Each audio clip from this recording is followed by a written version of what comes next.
I still remember the exact moment when those words sliced through me like a knife. "You're too ambitious for a woman." The phrase hung in the air between us, each syllable dripping with condescension. Mark had said it so casually, like he was commenting on the weather, not shattering the image I had of our relationship. I'd stood there in our kitchen, promotion letter still clutched in my trembling hand, the celebration champagne untouched on the counter. That moment replays in my mind now as I sit across from him at this upscale restaurant, watching him squirm. The confidence in his eyes has been replaced by something else. Desperation. He doesn't know what I know. He has no idea what I've done. And as he reaches across the table for my hand, telling me how much he misses me, how he made the biggest mistake of his life letting me go, I allow myself the smallest smile. You see, revenge isn't always served cold. Sometimes it's served piping hot in carefully measured portions over an excruciatingly long dinner. But I'm getting ahead of myself. Let me take you back to the beginning. 8 months ago, I was a different person. Mark and I had been together for 3 years, living together for 2. He was a marketing director at a mid-sized firm, and I worked as a senior account manager at a competing agency. We met at an industry conference, and the attraction was immediate. He was charming, ambitious, and seemed genuinely impressed by my career drive. At least, that's what I thought. The day everything changed started like any other. I'd been secretly interviewing for a position as vice president of client relations at one of the top firms in our city. It was a massive leap, more responsibility, double the salary, and a seat at the executive table, something I'd been working toward for years. When I got the call offering me the position, I nearly collapsed from excitement. I remember pressing my hand against my mouth to stop from screaming in the office bathroom where I'd taken the call. My hands shook as I texted Mark, "Major news. Celebrating tonight. Love you." I stopped at the liquor store on the way home and bought a bottle of Dom Perignon, a splurge we normally reserved for anniversaries. I was so excited to tell him, imagining his proud face, the celebratory dinner we'd have, maybe even talking about that trip to Thailand we'd been postponing until we had more money. I prepared his favorite meal, steak with blue cheese butter, roasted potatoes, and that arugula salad he loved. I wanted everything to be perfect. I even wore the dark blue dress he always said brought out my eyes. When he walked through the door, I could barely contain myself. I rushed to hug him, the acceptance letter still on the kitchen island where I'd left it. "Whoa, what's all this?" he asked, noticing the candles, the carefully set table. "I got it, Mark. The VP position at Archer & Mills. They called this afternoon." The words tumbled out of me in a rush. His face did something strange then, something I couldn't quite read, a smile that didn't reach his eyes. Wow, Emma. That's something." I pulled back slightly, confused by his lukewarm response. "Something?" "Mark, this is huge. It's everything I've been working for." He shrugged off his jacket, avoiding my eyes. "Yeah, I know. It's just, don't you think it's a bit much? I mean, VP is a big commitment. Long hours, lots of pressure. I can handle it," I said, my excitement already fading. "This is what I want." That's when he said it, casually picking up the acceptance letter from the counter, scanning it with a slight frown. "I don't know, Em. You're too ambitious for a woman. Sometimes I think you should focus more on building a life, not just a career." The room seemed to tilt sideways. "What did you just say to me?" He looked up, seemingly surprised by my tone. "Come on, don't get defensive. I just mean that women tend to regret putting career first. Biological clock and all that. I thought we were heading towards settling down, starting a family. And I can't do both? Have a career and a family?" My voice had gone dangerously quiet. "Most women can't, not really. Not at that level. There's a reason most executives are men, Emma. They don't have to make the same sacrifices." I remember standing there, champagne bottle still clutched in my hand, feeling like I was looking at a stranger. This couldn't be Mark, my Mark, saying these things. But it was, and in that moment something crystallized inside me. This wasn't a one-off comment. This was how he truly saw me, how he'd always seen me. "I think you should go," I said finally. "What? Don't be ridiculous. Let's just talk about this rationally." "Rationally?" I laughed, a hollow sound. "You just told me I'm too ambitious for a woman and you want to talk rationally?" "You're overreacting," he said, and there was that tone. That patronizing tone I'd somehow never noticed before. "Look, I support your career, you know that. I just think—" "Get out, Mark. Now." He stared at me, confusion and anger battling on his face. "This is my apartment, too." "Actually, it's not. The lease is in my name. You moved in with me, remember?" So please leave. Tonight? The argument that followed was ugly. Words like missiles, targeting every insecurity, every fault line in our relationship. By the end of it, I was sitting alone at my perfectly set table, mascara streaking down my face, the champagne untouched. Mark had packed an overnight bag and stormed out, saying he'd be back for the rest of his things when I'd calmed down and started thinking clearly. I didn't sleep that night. Instead, I sat in my living room, replaying every moment of our relationship through this new lens. How many times had he subtly undermined my ambitions, suggested I was being aggressive when I pursued opportunities, made jokes about my masculine energy when I spoke about my career goals? The signs had always been there, I just hadn't wanted to see them. The next morning, I called in sick to work. I couldn't face anyone, not yet. Instead, I began methodically packing up Mark's belongings. Suits in garment bags, books in boxes, the vintage record player I'd given him for his birthday in bubble wrap. With each item, my anger grew, hardening into something cold and unfamiliar. He texted around noon, "Hope you've cooled off. We need to talk about this like adults." I didn't respond. He called 3 times after that. I let each call go to voicemail. The messages grew increasingly frustrated. "Emma, this is childish. You can't just throw away 3 years over one comment. Answer your damn phone." I continued packing. It was when I reached his desk drawer that everything changed again. I wasn't snooping, not really. I was simply gathering his belongings. But there, tucked beneath a stack of notebooks, was a small velvet box. My heart stuttered. A ring? Was he planning to propose? The thought sent a confusing mixture of emotions through me. But when I opened the box, it wasn't a ring inside. It was a key. A single key with a small tag attached. Our future. R. Road. Rebecca. His co-worker. The one he'd always insisted was just a friend. The one who called too often, texted too late at night. The one I'd questioned him about repeatedly, only to be told I was being insecure, paranoid. With trembling hands, I reopened his desk drawer. There, beneath where the box had been, was a thin stack of papers. Rental agreement. For an apartment in the downtown district, an area we'd often discussed moving to someday when we could afford it. The agreement was in both their names, Mark and Rebecca. The move-in date was 2 weeks away. He wasn't just dismissive of my ambitions. He was leaving me. Had been planning to leave me, while living in my apartment, sleeping in my bed, telling me I was being paranoid about Rebecca. I sank to the floor, papers clutched in my hand, a strange ringing in my ears. This wasn't just betrayal. This was methodical, calculated deception.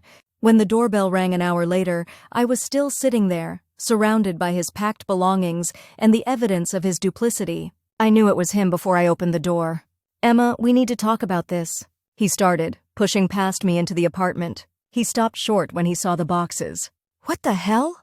You're packing my stuff?" I said nothing, just held out the rental agreement and the key. His face drained of color. "You went through my things? That's your response? Not an explanation, not an apology, you're angry I found out?" My voice was surprisingly steady. "It's not what you think." "Really? Because I think you've been planning to move in with Rebecca while telling me I'm crazy for suspecting anything between you. I think you've been lying to my face for months. I think last night, when I told you about my promotion, you realized I'd be financially secure without you, and you panicked because it ruined your timeline." His silence was confirmation enough. "How long?" I asked.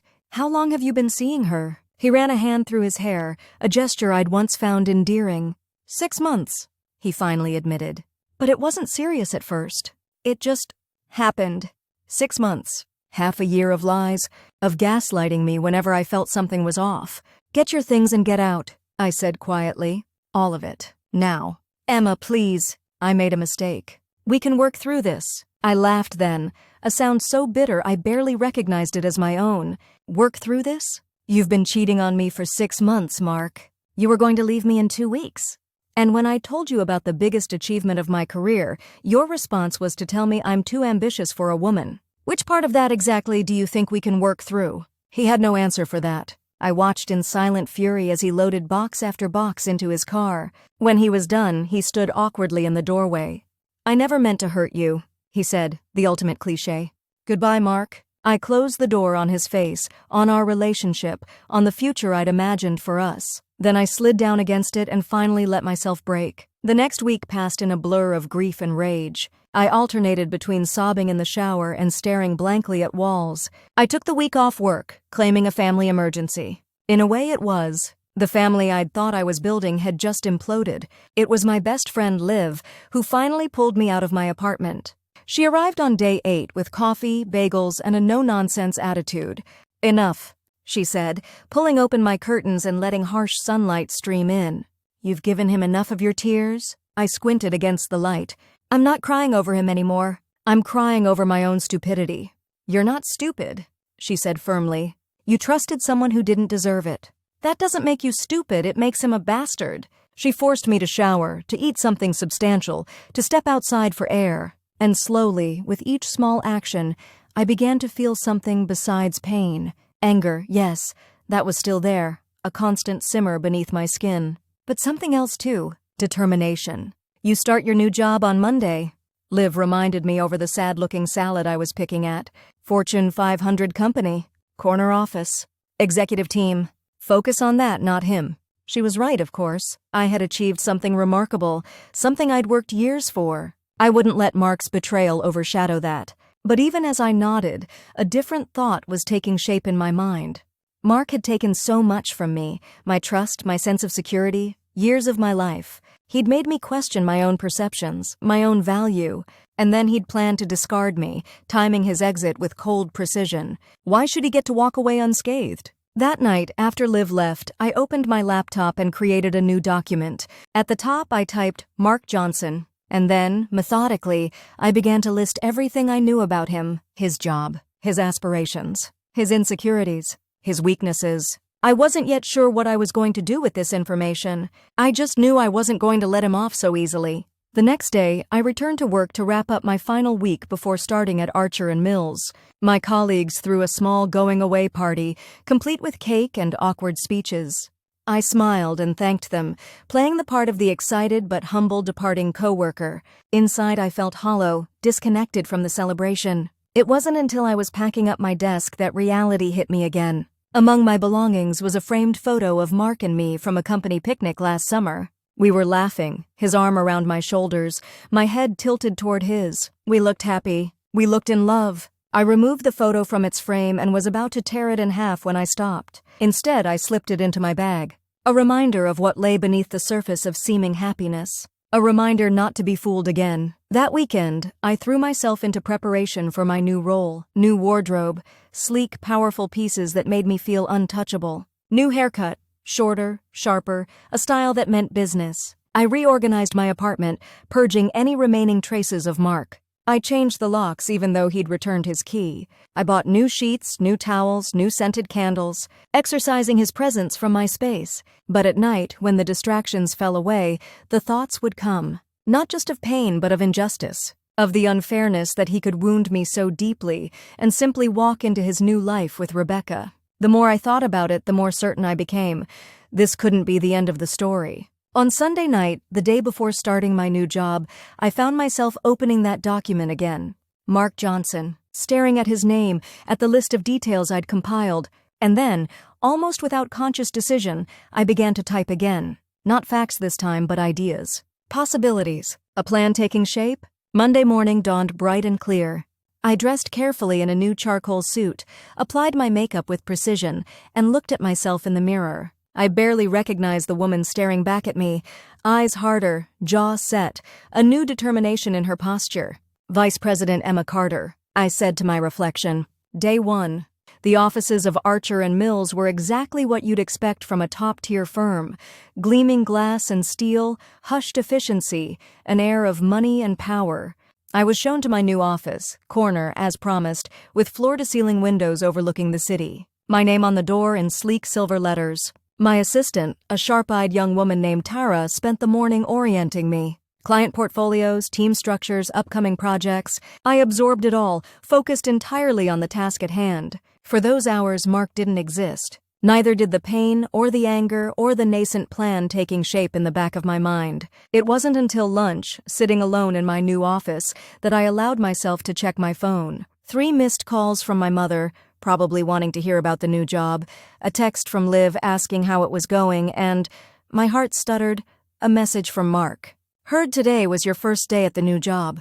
Hope it's going well. We should talk sometime. I miss you. I stared at the message, a cold fury building inside me. He missed me? After everything he'd done? After moving in with Rebecca? After belittling my ambitions? After months of deception? He had the audacity to say he missed me? In that moment, something clicked into place. The vague ideas I'd been considering solidified into a clear, defined plan. Mark had wounded me deeply, yes, but he'd also underestimated me. He thought I was just an emotional woman who would cry over his betrayal and then move on. He was about to learn how wrong he was. I began that very afternoon. Small steps at first, laying groundwork. I updated my LinkedIn profile with my new title and company. I accepted every connection request, especially from people in our shared industry. I joined professional groups where I knew Mark was active. Over the next few weeks, I immersed myself in my new role. I was determined to excel, not just for my career, but because success would be essential to my plan. I arrived early, stayed late, volunteered for challenging projects. I built relationships with key clients, memorized market data, contributed insights in every meeting. My boss, CEO Richard Archer himself, took notice. "Carter," he said after I presented a particularly successful campaign strategy, "you're making quite the impression around here." I smiled modestly. "Just doing my job, sir?" "Well, keep doing it." "The Wellington account is impressed?" "That's no small feat." Wellington, one of the biggest clients at Mark's firm as well. I filed that information away. At night, I continued my research. LinkedIn was useful but limited. I needed more. Using skills I didn't know I possessed, I created shadow social media accounts to observe Mark's online presence. Nothing illegal, just thorough. I learned that he and Rebecca had indeed moved into their new apartment, that they attended industry events together, that he'd been promoted to senior director at his firm. That last bit stung, I'll admit. Even as my life was imploding, his was ascending. But it also fueled my determination. Mark's career was everything to him. His identity, his pride, just as mine was to me. The difference was, I had the talent to back it up. He had connections and charm, but beneath that, mediocrity dressed in expensive suits. 2 months into my new role, the opportunity I'd been waiting for presented itself. Richard called me into his office late one Friday. "How much do you know about Meridian Hospitality?" he asked without preamble. I blinked. Meridian was one of the largest hotel chains in the country. Substantial market share, traditional branding, recently struggling against boutique competitors. Why? They're shopping for a new agency. Currently with BCG, Mark's firm. They're unhappy? I kept my voice professionally curious. Apparently, something about stale ideas, declining ROI. They've invited pitches from 3 agencies, including us. He leaned forward. "I want you to lead our team." My heart raced. "Me? I've only been here 2 months. And in those 2 months, you've demonstrated more strategic insight than executives who've been here for years. Besides, you came from a competitor. You might have insights we lack." He didn't know how right he was. "I'd be honored, sir." "Good. Initial meeting is next Friday. Tara has the brief." I managed to maintain my composure until I reached my office. Once the door closed behind me, I allowed myself a moment of pure, vindictive joy. This wasn't just an opportunity to prove myself at Archer and Mills. This was the perfect vehicle for my revenge. Because I knew something Richard didn't. Mark was BCG's lead on the Meridian account. Had been for over a year. He'd mentioned it often, proud of landing such a prestigious client. If Meridian was unhappy enough to be seeking new representation, Mark's position was already precarious. If Archer and Mills won the account, if I won the account, Mark would lose his biggest client. The client he'd built his recent promotion around. The failure would be devastating, professionally and personally. I spent the weekend immersed in research. Not just about Meridian, but about BCG's approach to their marketing. I knew Mark's playbook, his preferences, his blind spots. I'd heard him talk about the Meridian campaigns for months. I knew what was working and what wasn't.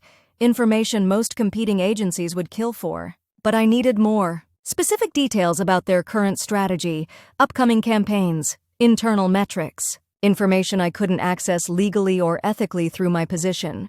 That's when I remembered Rebecca, Mark's new girlfriend, the woman he'd left me for.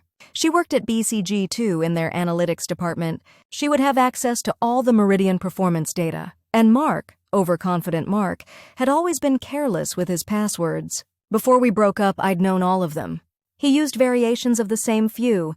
His mother's maiden name, his first dog, our anniversary. Had he changed them since leaving? Possibly, but I doubted it. Mark was a creature of habit, and digital security had never been his priority. I hesitated at this point. What I was considering crossed a line. Using his passwords to access his work email would be not just unethical, but potentially illegal. I sat at my kitchen table, legal pad filled with notes about Meridian, and weighed my options. I could win the account legitimately. I was good at my job, better than Mark, if I was being honest. I had a strong team at Archer & Mills, substantial resources, and a fresh perspective Meridian clearly craved. But then I thought about Mark's words that night. "You're too ambitious for a woman." The casual cruelty, the dismissal of everything I'd worked for. I thought about the 6 months of lies, the apartment with Rebecca, the future he'd planned while sleeping beside me. My decision was made. That night, I tried his work email. First attempt, failure. Second attempt, failure. Third attempt, success. His password was now Rebecca's birthday. Predictable. I didn't have much time. If he was logged in elsewhere, he might notice unusual activity. I worked quickly, searching his inbox for Meridian. There it was, a folder full of correspondence, reports, strategy documents.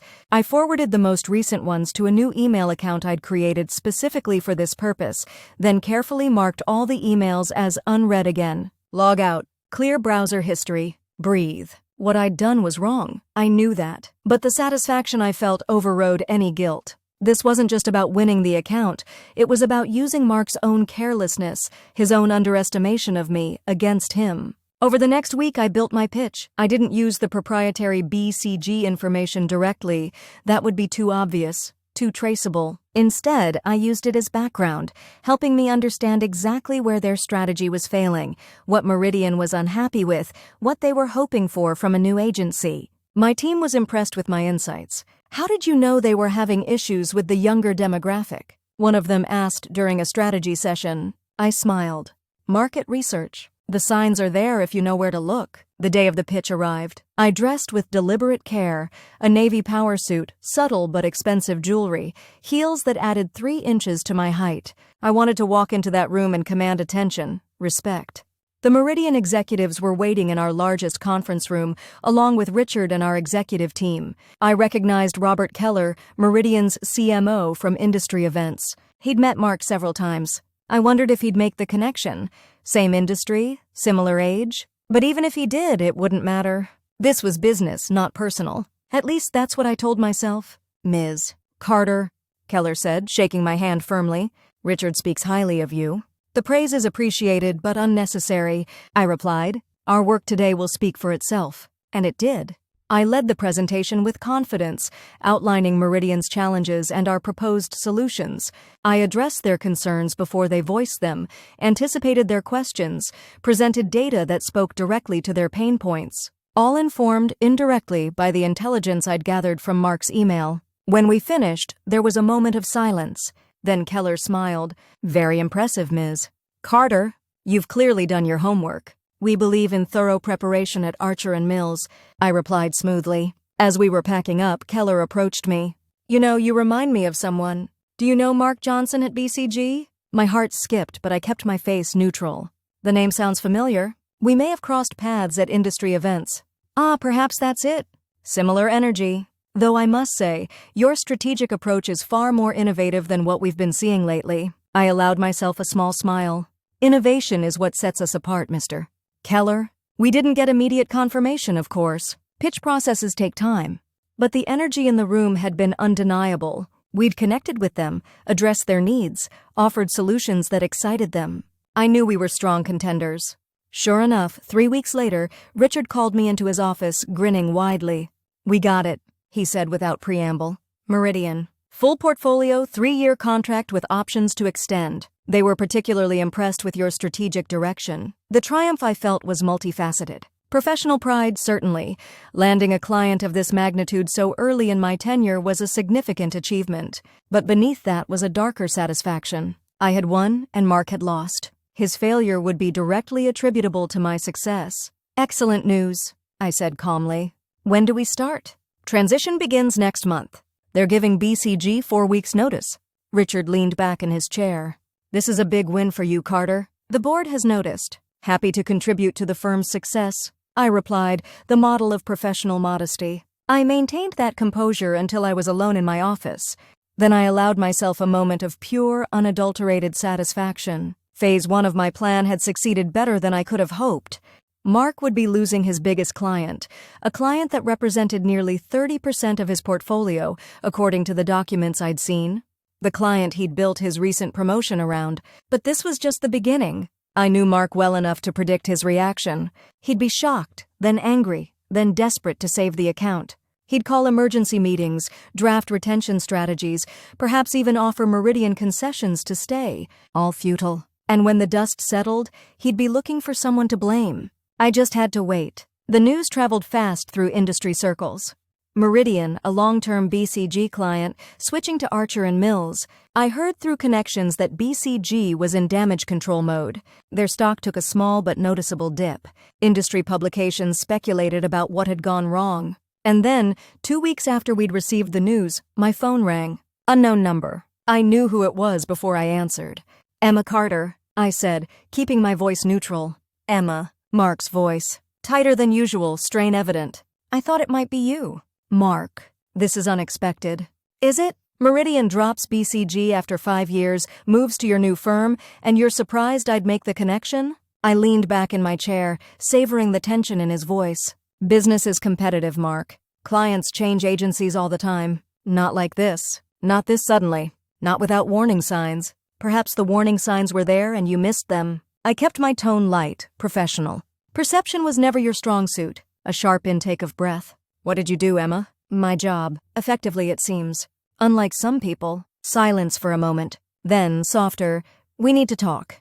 In person. I don't see what we have to discuss. Please, Emma. This is my career we're talking about. 5 years of relationship building, strategy development. I can't lose Meridian. Actually, you already have. Another pause. Just coffee. Public place. 30 minutes of your time. I considered refusing. But there was a part of me that wanted to see his face when he realized what had happened. Wanted to watch him understand, fully, that he had underestimated me. That his too ambitious ex-girlfriend had bested him professionally in the most devastating way possible. Fine.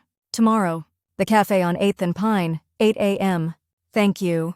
I hung up before he could finish. My heart was racing, but not from anxiety, from anticipation. I arrived at the cafe 15 minutes early the next morning. I chose a table in the corner, ordered a cappuccino, and waited. Mark arrived precisely at 8, looking harried. The confident swagger I remembered was gone, replaced by an anxious energy. He spotted me and crossed the room quickly. I noted with satisfaction that he looked terrible, dark circles under his eyes, hair less meticulously styled than usual, his typically immaculate shirt slightly wrinkled. Emma, he said, sliding into the seat across from me. Thank you for meeting me. I said nothing, just sipped my coffee and regarded him coolly. He cleared his throat uncomfortably. You look great. The new job must be treating you well. It is. I'm quite satisfied with my decision to join Archer & Mills. Right. He fidgeted with a napkin.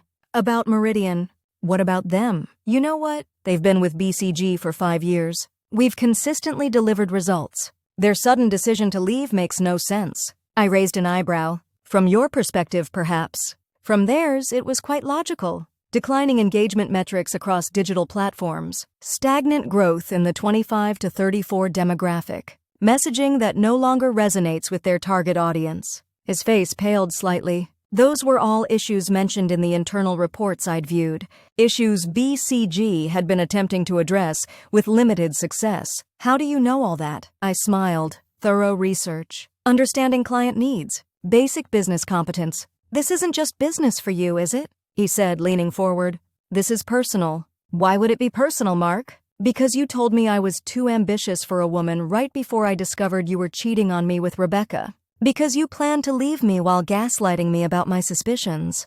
Because you've been building your career on connections rather than talent for years, and it finally caught up with you. I kept my voice low, pleasant, even as I delivered each barb with precision. He flinched. I made mistakes. I've acknowledged that. But this is my career, Emma. Meridian was a third of my portfolio. Without them, I could lose my promotion, maybe even my job. How unfortunate for you, please. He said, and I was shocked to see genuine desperation in his eyes. There must be something you can do. Put in a good word, suggest a collaborative approach, anything. I studied him for a long moment. Mark Johnson, who had once seemed so impressive to me, so confident, so assured of his place in the world, now practically begging for my help. "Let me be clear," I said finally. "I didn't do anything unethical to win the Meridian account. I presented a superior strategy that addressed their actual needs, not what you assumed their needs were. The fact that they chose Archer and Mills over BCG is a reflection of the quality of our work, nothing more." It wasn't entirely true, of course. I had crossed ethical lines, but he would never be able to prove it. "And even if I could help you," I continued, "why would I?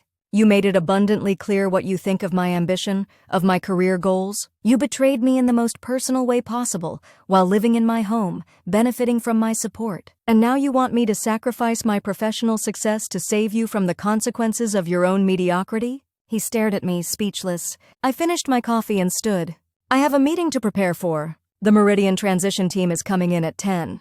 "Emma," he said, his voice catching, "please. I'm sorry. For everything. I made the biggest mistake of my life letting you go." I looked down at him, this man who had once held such power over my emotions. Now I felt nothing but a cold satisfaction. "No, Mark. Your biggest mistake was underestimating me." I walked out of the cafe with my head high, not looking back. The first phase of my revenge was complete, but I wasn't finished. Not yet. Mark had lost a client, yes, but he still had Rebecca. He still had his position at BCG, precarious though it might now be. There were other vulnerabilities to exploit, other ways to make him understand exactly how thoroughly he had misjudged me. The next phase would require more patience, more precision. But I had time, and as Mark had so condescendingly observed, I was an ambitious woman. Too ambitious, perhaps, for him to have ever truly understood what I was capable of. Over the next month, I threw myself into the Meridian transition. I built relationships with their team, learned their business inside and out, began implementing the strategies I'd promised. I was determined to deliver exceptional results, not just for my career, but because Meridian's success would further highlight BCG's failings. Mark's failings. Through industry connections, I heard that the loss of the Meridian account had indeed damaged Mark's standing at BCG. His promotion was now under review. Cost-cutting measures were being discussed for his department. His team was being partially reassigned. It should have been enough. A professional humiliation to match the personal one he'd inflicted on me. But every time I remembered his words, "too ambitious for a woman," the anger would resurface, hot and clarifying. Every time I thought about the 6 months of lies, the apartment with Rebecca, I knew I wasn't finished. The opportunity for the next phase presented itself unexpectedly. I was having dinner with Richard and several board members when the conversation turned to expansion. "We're looking at acquiring a smaller agency," Richard explained. "Someone with specialized capabilities we can integrate. Digital first, strong creative team, solid client list. Any prospects?" I asked, casually spearing a piece of asparagus. "Few on the short list. Thompson Digital is promising. So is Westfield Strategy." I nodded, keeping my expression neutral. Both were solid choices, but a different possibility had just occurred to me. What about Criterion? Boutique shop, excellent creative reputation, specializes in hospitality and luxury goods. Richard looked thoughtful. Hadn't considered them. They're quite small, which means affordable, and their client list would complement ours nicely, minimal overlap. "I'll look into it," Richard said, and the conversation moved on. What I didn't mention was that Criterion was one of BCG's closest collaborators. They'd often worked together on integrated campaigns, BCG handling strategy and traditional media, Criterion executing digital and creative, including for Meridian. And with Meridian now at Archer and Mills, Criterion would be vulnerable, a significant portion of their business suddenly in question. If Archer and Mills acquired Criterion, it would be another blow to BCG. Another account Mark would lose access to. Another failure he'd have to explain. I knew I was playing a dangerous game. Using my professional position to execute a personal vendetta crossed ethical lines. But the rationalization came easily. These were sound business decisions regardless of my personal motivation. Criterion was a valuable acquisition target. The fact that it would hurt Mark was merely a bonus. Over the next few weeks, I subtly pushed the Criterion angle. Mentioned them in meetings. Sent Richard articles about their award-winning campaigns. Arranged for us to, coincidentally, run into their creative director at an industry event. My efforts paid off. Criterion was added to the shortlist, then moved to the top. Initial discussions were positive. They were feeling the pain of losing Meridian-adjacent work and were open to acquisition talks. Meanwhile, I continued building my reputation at Archer & Mills. The Meridian transition was going smoothly. I'd secured 2 additional new clients. My team was cohesive, effective, loyal. 6 months into my role, I was already being mentioned as a potential candidate for COO when our current operations chief retired next year. I was thriving professionally, yet the void inside me remained. The sense of injustice, of unfinished business. At night, I'd still find myself opening that document, Mark Johnson, and adding new ideas, new potential avenues for retribution. It was becoming an obsession, I knew. Unhealthy, consuming energy I should be directing elsewhere. But I couldn't stop. Not yet. The Criterion acquisition moved forward. Due diligence, negotiations, paperwork. I wasn't directly involved, it wasn't my department, but I stayed informed, offering input when appropriate. And then, 2 months after that dinner conversation, Richard made the announcement. Archer & Mills had acquired Criterion Creative. The integration would begin immediately. That same day, I received another call from Mark. First Meridian, now Criterion? He said without preamble. That's not coincidence. Business decisions, Mark. Nothing more. Bullshit. You're systematically targeting my client relationships. Do you know what this is doing to my position at BCG? I feigned concern. Are you having difficulties? How unfortunate. My job is on the line, Emma. Is that what you want? To destroy my career because I said some thoughtless things? Because I made a mistake with Rebecca? I felt a surge of cold anger. A mistake? Is that what you call 6 months of cheating while gaslighting me? Planning to move in with her while telling me I was paranoid for suspecting something? That's not a mistake, Mark. That's who you are. Silence on the line. And for the record, I continued, Archer & Mills made a sound business decision acquiring Criterion. Their creative capabilities complement our strategic services. The fact that it impacts your client relationships is incidental. You expect me to believe that? I don't particularly care what you believe. I checked my watch. I have a meeting starting.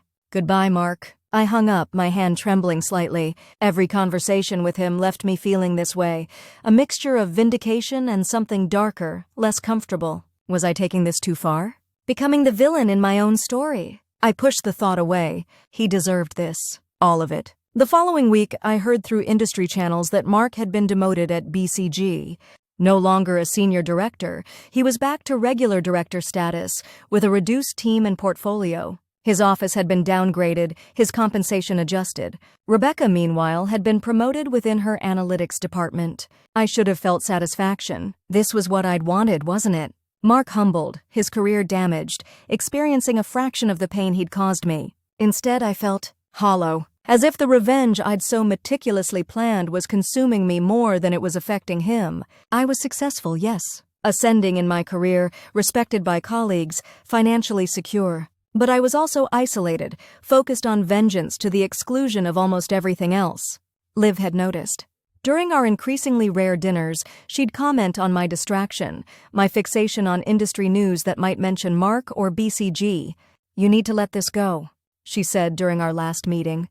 He's not worth this much of your energy. She was right, of course. But knowing something intellectually is different from feeling it emotionally. And emotionally, I wasn't finished. The final phase of my plan took shape gradually. Not a professional attack this time. I'd done enough damage there. Something more personal, more direct. I knew from my ongoing surveillance of Mark's social media that things between him and Rebecca had grown strained. His demotion had created tension. They were arguing more, appearing in public together less. His posts had taken on a melancholy tone, hers an impatient edge. The perfect time to reappear in his life. I crafted my approach carefully. A casual email, professional in tone. Noticed BCG is pitching the Samson account. We decided not to pursue it due to conflicts with existing clients. Thought you might want to know the field is less competitive than you might think. Helpful, collegial, a peace offering seemingly. His response came within an hour. Appreciate the heads up. Things have been challenging lately. Would be good to clear the air between us sometime. I waited 2 days before responding. Perhaps. Coffee next week? We set a date. The same cafe as before. But this time, I arrived deliberately late, giving him time to wait, to anticipate. When I finally walked in, I'd chosen my outfit with precision. A dress he'd always admired, hair styled the way he preferred. Subtle manipulations. He stood when he saw me, his face lighting up in a way that confirmed my suspicions. The relationship with Rebecca was indeed troubled, and seeing me, successful, composed, seemingly over our past, awakened something in him. "Emma," he said, pulling out my chair. "You look incredible." "Thank you. The new role agrees with me." "Clearly." He smiled, but it was tinged with something somber. "I've been following your successes. The Meridian campaign is impressive. The Watson acquisition, too." I nodded modestly. "It's been a productive year. Meanwhile, I've been—" He trailed off, then shrugged. "Well, you probably know. BCG has seen better days, at least for me." I allowed my expression to soften slightly, a calculated show of empathy. "I heard there were some organizational changes. I'm sorry if they affected you negatively." He seemed surprised by my sympathetic tone. "Thank you. It's been difficult, professionally and personally." I tilted my head questioningly, inviting confidence. "Rebecca and I—" He sighed heavily. "Things aren't great. The stress from work, the financial pressure since the demotion. She's not very supportive, it turns out." I nodded, keeping my face neutral while inwardly savoring the irony. Rebecca, the woman he'd left me for, was abandoning him when his career faltered, just as he'd abandoned me when he thought I was becoming too successful. "I'm sorry to hear that," I said, not meaning a word. "It's made me reflect on a lot of things." He met my eyes directly, "Including how I treated you. What I said that night about your ambition. I was wrong, Emma. So wrong. Look at what you've accomplished. While I've been sliding backwards, you've been soaring." I sipped my coffee, letting the silence stretch between us. Let him fill it with his regrets. "I miss you," he finally said. "I know I have no right to say that. I know what I did was unforgivable. But seeing you now, hearing about your success, I realize what I threw away." There it was. Exactly what I'd anticipated. Mark, faced with professional failure and relationship problems, looking back to me, now successful, confident, seemingly moved on, with renewed interest. Classic narcissist behavior, valuing what seems unattainable. "Mark," I said gently, "that's flattering, but—" "Just dinner," he interrupted, leaning forward earnestly. "One dinner? To talk properly. About everything." I hesitated as if considering. In reality, this was exactly what I'd been orchestrating. "I don't know if that's a good idea." "Please, Emma." "I need to explain, to apologize properly." "You deserve that much." I let out a small sigh. "One dinner? As colleagues. Nothing more." The smile that spread across his face was pathetically eager. "Thank you. You won't regret it." But he would. That was the point. Over the next 3 weeks, I allowed Mark to court me. Professionally appropriate lunches at first, then dinners. I was always reserved, slightly distant, making him work for every small sign of warming. I shared carefully curated details about my life, my success at Archer & Mills, my new condo, the industry respect I'd earned. I listened to his woes, the continuing deterioration of his relationship with Rebecca, his struggles at BCG, his financial concerns since the demotion. I never indicated romantic interest. That was crucial. I was friendly, sympathetic, occasionally flirtatious in the most deniable way, but I never suggested I wanted to rekindle our relationship. I let him build that narrative himself, interpreting my every gesture through the lens of his own desires. Meanwhile, I encouraged him to end things with Rebecca. Not directly, that would be too obvious, but with subtle comments, questions that led him to his own conclusions. "She sounds frustrated. That must be difficult for you both. Long-term incompatibility is no one's fault. Sometimes people just want different things. You deserve someone who supports your career goals, Mark." "Everyone does." He finally broke up with Rebecca after our 5th dinner. Called me that night, slightly drunk, to tell me he'd ended it. "It wasn't working," he slurred. "She didn't understand me." "Not like you did, Em." "That's a significant decision," I replied carefully. "Are you sure it was the right one?" "Absolutely. I've been thinking about it for weeks." "Months, really?" "Ever since I started talking to you again. Reminded me what a real connection feels like." I murmured something non-committal and ended the call, a grim satisfaction settling over me. Phase 3 was progressing perfectly. The next phase required precision timing. I knew from our conversations that Mark was financially strained. The demotion had come with a substantial pay cut. The apartment he'd rented with Rebecca was expensive, chosen when his career was ascending, now a burden. With Rebecca gone, he was shouldering the entire rent alone. I suggested a dinner at an upscale restaurant to celebrate his new beginning. I knew it was beyond his current budget, but also that his pride would prevent him from suggesting somewhere more affordable. He'd charge it, adding to his mounting credit card debt. At dinner, I was more warm, more engaged than I'd been previously. I wore a dress that was subtly revealing, touched his arm occasionally, laughed at his jokes. I saw the hope building in his eyes with each gesture. "I've missed this," he said, pouring the last of an expensive bottle of wine he'd insisted on ordering. "Us. Talking like this? It's been nice," I admitted, allowing a small, constructed vulnerability into my voice. "Reconnecting." "Emma," he said, reaching for my hand across the table. "I know I have no right to ask this, but is there any chance? Could we try again? I've changed. These past months have taught me so much. About what matters. About who matters." I looked down as if conflicted. "Mark, I don't know. You hurt me deeply. I know. And I will spend the rest of my life making that up to you if you'll let me." His eyes were earnest, pleading. "Just one chance. That's all I'm asking for." I bit my lip, the perfect picture of hesitant consideration. "Perhaps we could take things slowly. See where it leads." The relief, the joy on his face was almost comical. "Slowly. Yes, whatever you need." He paid for dinner, $300 he couldn't afford, and walked me to my car. When he leaned in to kiss me, I allowed it, a brief, chaste contact that nevertheless promised more. "Call me tomorrow?" I suggested, my voice soft. "Absolutely." I drove home, wiping his kiss from my lips the moment I was out of sight. The disgust I felt was nearly overwhelmed by the cold satisfaction of seeing my plan unfold exactly as I'd designed. Because Mark didn't know the most important detail, I was leaving. Archer & Mills had offered me the opportunity to open their London office. A promotion, a substantial raise, international experience that would catapult my career to new heights. I'd accepted 2 weeks ago. My visa was processing. My condo was already on the market. I was leaving in exactly 18 days. Just enough time to let Mark believe we were reconciling. To let him invest emotionally, perhaps even financially, in our future. To let him tell friends, family, perhaps even colleagues that we were back together. To let him begin rebuilding his life around the idea of us. And then I would vanish. No dramatic confrontation. No vindictive speech. Just a simple email sent from London. "This isn't working for me. I think we're better as colleagues. Best of luck with everything." He would be left humiliated. Dumped, just as his life was at its lowest point. Abandoned, just as he'd planned to abandon me. Forced to explain to everyone that the woman he'd been so excited about reconciling with had discarded him without a second thought. The symmetry was perfect. The revenge complete. Over the next 2 weeks, I allowed the relationship to progress. Dinners, movies, long conversations where I pretended to forgive him, to see his growth, to believe in our future. I never stayed the night at his place, always citing early meetings or other professional commitments. I kept him wanting more, believing that full reconciliation was just around the corner.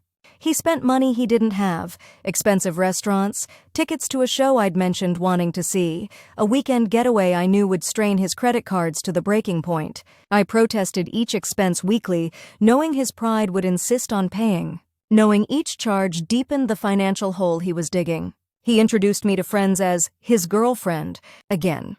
Posted subtle hints on social media about second chances and gratitude. Told me he was considering looking for positions at other firms, perhaps even relocating if my career required it. "I support your ambition now, Emma," he said earnestly during our last dinner together, 3 days before my scheduled departure. "I was wrong before. Your drive, your talent, they're beautiful. I want to be the man who stands beside you as you conquer the world." I smiled, squeezing his hand. "That means more than you know." That night, I finally invited him back to my condo. The place was mostly packed up, but I'd kept the bedroom staged, personal photos removed but otherwise normal looking. He didn't notice the missing details, too focused on what he believed was finally happening between us. I won't describe the intimacy that followed. It meant nothing to me, mechanical actions performed to complete the deception. But for Mark, it was confirmation. Proof that we were truly reconciling, that his future was secure again. Afterward, as he slept beside me, I slipped out of bed and went to my home office. I composed the email I would send from London, saved it as a draft. Then I finalized the details for my departure, car service to the airport, check-in for my flight, last-minute currency exchange. Everything was ready. In 3 days, Mark Johnson would understand exactly how it felt to be discarded by someone you trusted, to have your future pulled out from under you without warning. The morning of my departure arrived crisp and clear. Mark had texted the night before, "Miss you already. Dinner tomorrow?" I hadn't responded. By the time he realized something was wrong, I'd be over the Atlantic. My phone rang as the car approached the airport. Mark. I sent it to voicemail. He called again immediately. Then a text. Emma? Everything okay? Tried calling your office, they said you were out today. I turned off my phone. At the airport, I checked in, proceeded through security, and found my gate. 40 minutes until boarding. I turned my phone back on briefly, curious despite myself. 7 missed calls from Mark. 12 text messages, increasingly concerned. Emma, please call me. Is something wrong? Please just let me know you're okay. I'm getting worried. No one at your office seems to know where you are. Emma, please call me. I'm scared something's happened to you. The last one gave me pause. There was genuine fear there. Concern for my well-being, not just his own insecurity. I hesitated, my finger hovering over the power button. This was the moment I'd been planning for months. The perfect revenge. Mark left confused, abandoned, humiliated, just as he'd made me feel. Justice of a sort. But sitting there, watching his increasingly desperate messages, I felt a strange emptiness. This meticulous revenge had consumed me for nearly a year. I'd structured my career moves, my personal choices, even my body's intimacy around punishing Mark Johnson. I'd become as calculating, as deceptive as he had been. Was this really who I wanted to be? I thought back to that night in my kitchen, promotion letter in hand. You're too ambitious for a woman, he'd said. The words that had started all of this. The casual cruelty that had revealed the truth about the man I'd loved. But I was ambitious. Brilliantly, fiercely ambitious, and that ambition had earned me a vice presidency, an international assignment, industry respect, financial security. It had given me everything I'd worked for. Did I really want revenge to be part of that ambition too? My gate announced pre-boarding. In 15 minutes, I'd be on a plane to London, to my future. A future I'd earned through talent and determination, not through manipulation and deceit. I looked down at my phone, at Mark's increasingly desperate messages. Then I did something I hadn't planned. I called him. Emma! His voice was ragged with relief. Thank God. Are you okay? Where are you? I'm at the airport, I said calmly. I'm leaving for London, taking over Archer and Mills's new European headquarters. Silence. Then confusion. London? You never mentioned. How long will you be gone? It's not a trip, Mark. It's a relocation. Permanent. But what about us? Last night I thought we were starting over. I closed my eyes briefly. There is no us, Mark. There hasn't been since the night you told me I was too ambitious, the night I found out about Rebecca. Everything since then has been a game. My game. His breathing changed. What are you saying? I'm saying I orchestrated all of it. Winning the Meridian account. The Criterion acquisition. Even our reconciliation. It was revenge, Mark. Methodical, calculated revenge for what you did to me. That's insane. You're saying you got back together with me? You slept with me? As revenge? Yes. The admission should have been satisfying. Instead, it left a sour taste. My God, Emma. That's sick. That's not the woman I knew. I laughed hollowly. And betraying me with Rebecca for 6 months while gaslighting me about my suspicions? Planning to leave me while living in my home? Dismissing my greatest professional achievement? Was that the man I knew? Silence again. The difference between us, I continued, is that I'm stopping. Right now, I'm choosing to walk away from this toxic cycle. I'm choosing my future over my past. My ambition over my anger. By calling to gloat before you leave? No. By calling to end this cleanly. I could have just disappeared, left you wondering, waiting. That was the original plan. But I realized that would make me too much like you. And I'm better than that. My gate announced general boarding. I'd need to go soon. So this is it? His voice was hollow. You destroy my career, manipulate my emotions, then just leave? Your career issues are your own, Mark. Yes, I leveraged my knowledge of your weaknesses. But the Meridian account was unhappy before I arrived. The Criterion acquisition made business sense. I may have accelerated events, but I didn't manufacture them. And us? These past weeks? I sighed. That was wrong of me. It came from a place of hurt, of wanting you to feel what I felt, but it doesn't define me. Just like your betrayal doesn't have to define you. We both made choices we'll have to live with. Final boarding was announced. I needed to go. I have to board now. Goodbye, Mark. I truly hope you find whatever it is you're looking for. Emma, wait. But I ended the call, turned off my phone, and joined the boarding line. As I settled into my seat, a strange sense of lightness came over me. Not the vindictive satisfaction I'd anticipated, but something cleaner. A weight lifted. I had hurt Mark, yes, professionally and personally. But in that final conversation, I'd chosen to be better than my worst impulses. I'd chosen honesty over continued manipulation, closure over prolonged suffering. As the plane took off, carrying me toward my new life in London, I realized something important. The most satisfying revenge wasn't making Mark suffer. It was thriving despite him. It was becoming so successful, so fulfilled, that what he'd done, what he thought, became irrelevant. "You're too ambitious for a woman," he'd said. He was wrong. I wasn't too ambitious for a woman. I was exactly ambitious enough for me. And as the plane climbed through the clouds, I deleted the document titled Mark Johnson from my phone. I didn't need it anymore. My future, my brilliant, ambitious future, was waiting. The London sky greeted me with its particular shade of gray as I stepped out of my serviced apartment on my first official morning as Executive Vice President of Archer & Mills Europe. 6 weeks had passed since that moment on the plane when I'd deleted Mark's file and supposedly freed myself from the weight of revenge. 6 weeks of setting up a new life, hiring staff, establishing connections with European clients. 6 weeks of telling myself I'd made the right choice by walking away. Yet there I stood, thumb hovering over his name in my contacts, wondering if I should check his LinkedIn profile just one more time. Old habits die hard, I suppose. I forced my phone into my bag and hailed a black cab, rattling off the address of our temporary office in Soho. The permanent space in Mayfair was still being renovated, all glass and steel and spectacular views of the city I was now calling home. For now, we operated from a converted warehouse with exposed brick and industrial lighting.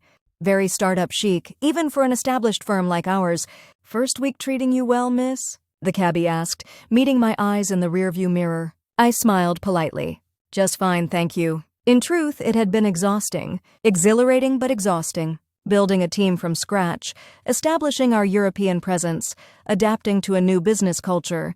It was everything I'd worked for. My ambition realized in corner offices and budget approvals. So why did I still wake up at 3 a.m., wondering if Mark had lost his job? If the financial hole I'd encouraged him to dig had grown deeper? If Rebecca had found out about our brief reconciliation? These questions followed me as I stepped into our office, where my new assistant, Harriet, immediately handed me a cappuccino and a tablet with my schedule. "Morning, Miss Carter.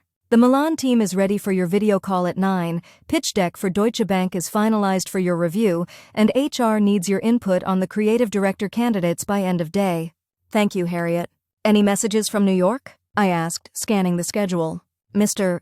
Archer sends his congratulations on securing the Rothwell account. He'd like a debrief when you have time." I nodded, taking a sip of perfectly prepared coffee. "Schedule it for tomorrow morning, their time." As I settled into my office, smaller than my New York space but with a charming view of the bustling street below, I allowed myself 5 minutes to check my personal email. A habit I was trying to break, but the compulsion remained. Nothing from Mark. Not that I expected anything. Our last conversation had been final enough. But there was an email from Liv, my one remaining connection to my old life. "How's London treating the big bad boss lady? Killed any careers lately?" "Kidding, sort of. Miss your face. Call me when you're not conquering Europe." I smiled despite myself. Liv had been the only person I'd confided in about the full extent of my revenge plot. She'd listened without judgment, then told me I was being an idiot. "You're turning yourself into exactly what he accused you of being. Ruthless, cold, calculating," she'd said over our goodbye dinner. "Is that really who you want to be?"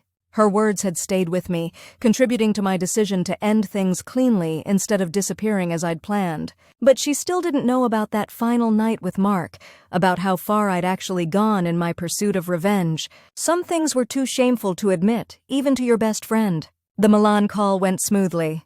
The Italian team was impressive, hungry, creative, with that particular European flair for finding the emotional core of a brand. I made notes to incorporate their approach into our broader European strategy. By lunchtime, I'd reviewed the Deutsche Bank pitch, solid but lacking punch in the digital elements, interviewed 2 creative director candidates, one promising, one clearly wrong for our culture, and begun drafting our growth strategy for the next 2 quarters. I was in my element. This was what I was meant for: strategy, leadership, building something meaningful, not plotting elaborate revenge schemes against ex-boyfriends who'd wounded my pride.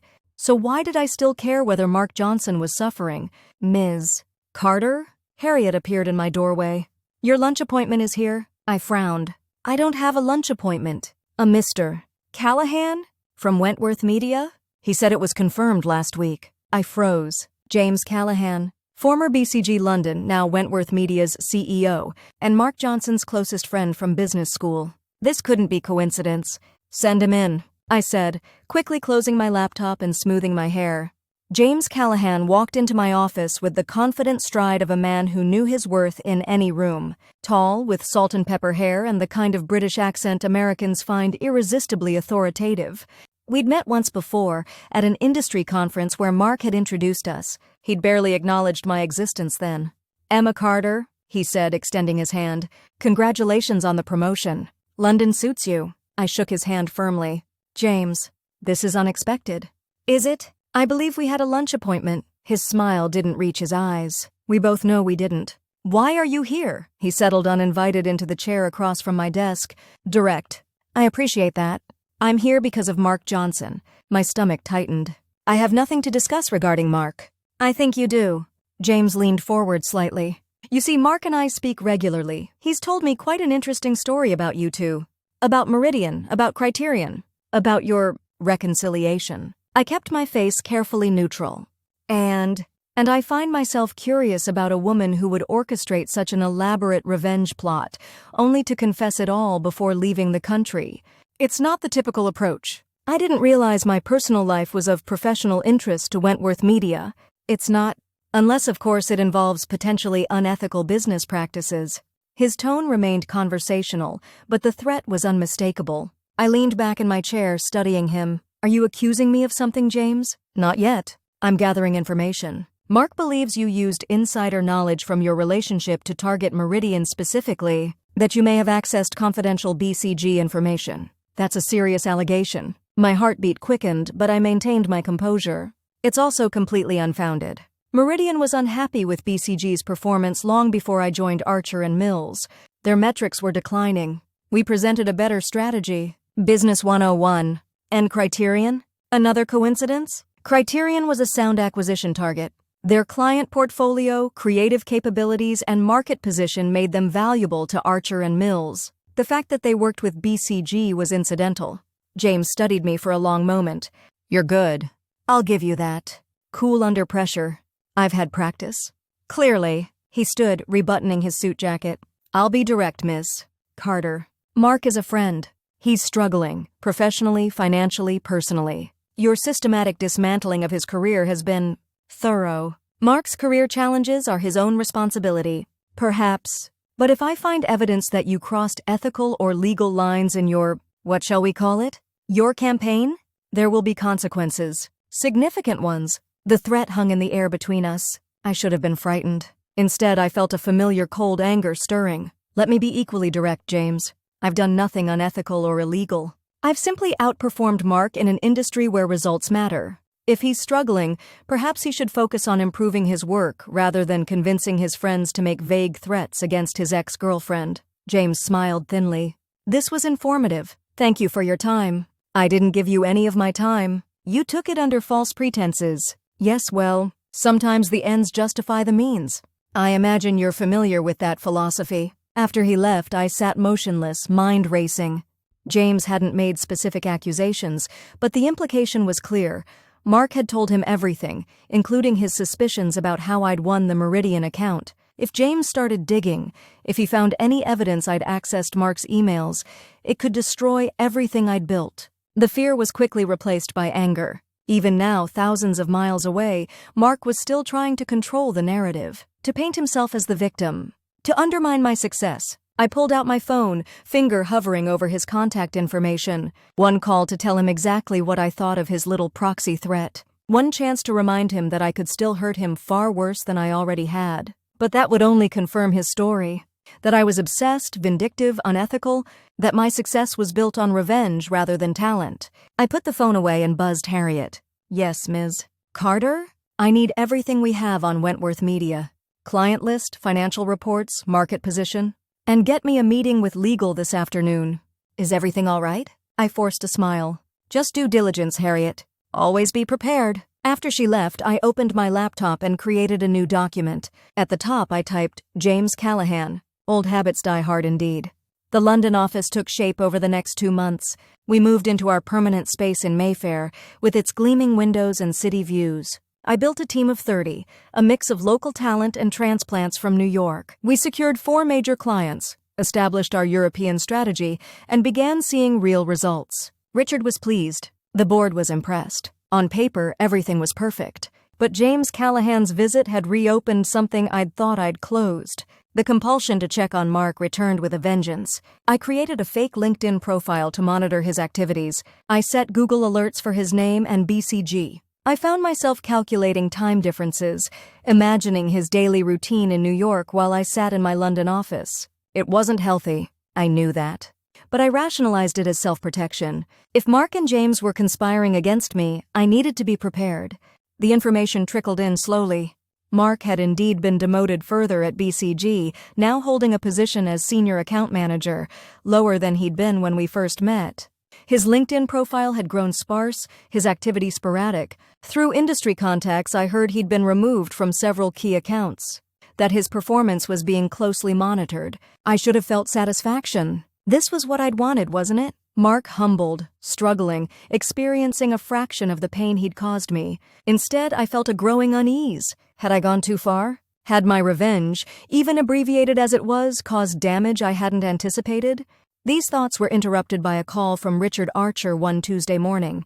Carter, he said without preamble. Have you seen the Adweek piece? Not yet. Been in meetings all morning. Check it. Now. Then call me back. I hung up and quickly pulled up the industry publication. There it was, headline blaring, Ethics in Advertising, When Personal Vendettas Drive Business Decisions. The article didn't name me directly, but the implications were clear. It referenced a senior executive at a major agency who had allegedly leveraged personal relationships to target specific accounts. It mentioned Meridian by name, noting the unusual circumstances of their agency switch. It quoted anonymous sources expressing concern about a disturbing trend of personal conflicts influencing professional decisions. My hands grew cold as I read. This was James Callahan's work. It had to be. Using his media connections to plant the seed of suspicion without making direct accusations. I called Richard back immediately. I've seen it, I said. Good. Now tell me it's bullshit. His voice was tight. It's bullshit, I replied automatically.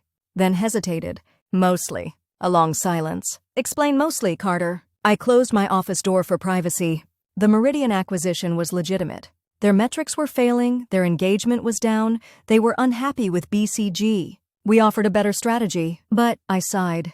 But I may have had additional motivation for targeting them specifically. Because they were my ex-boyfriend's biggest account.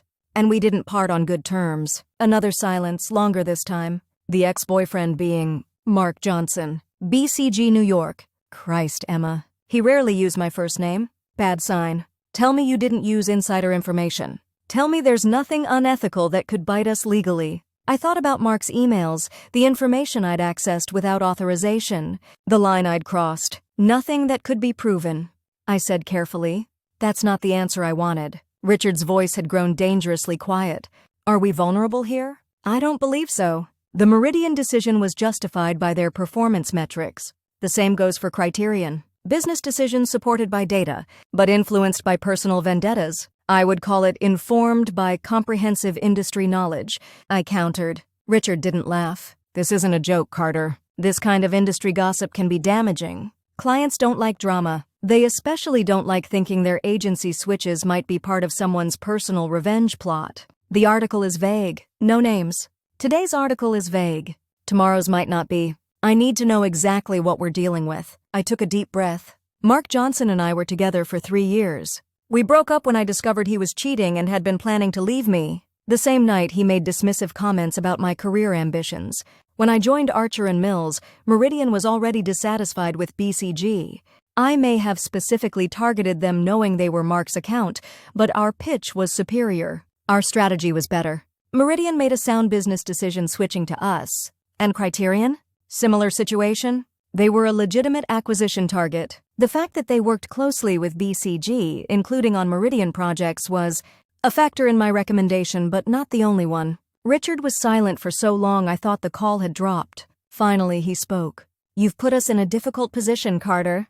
The London expansion is performing above expectations. You're delivering results. But this complicates things. I understand.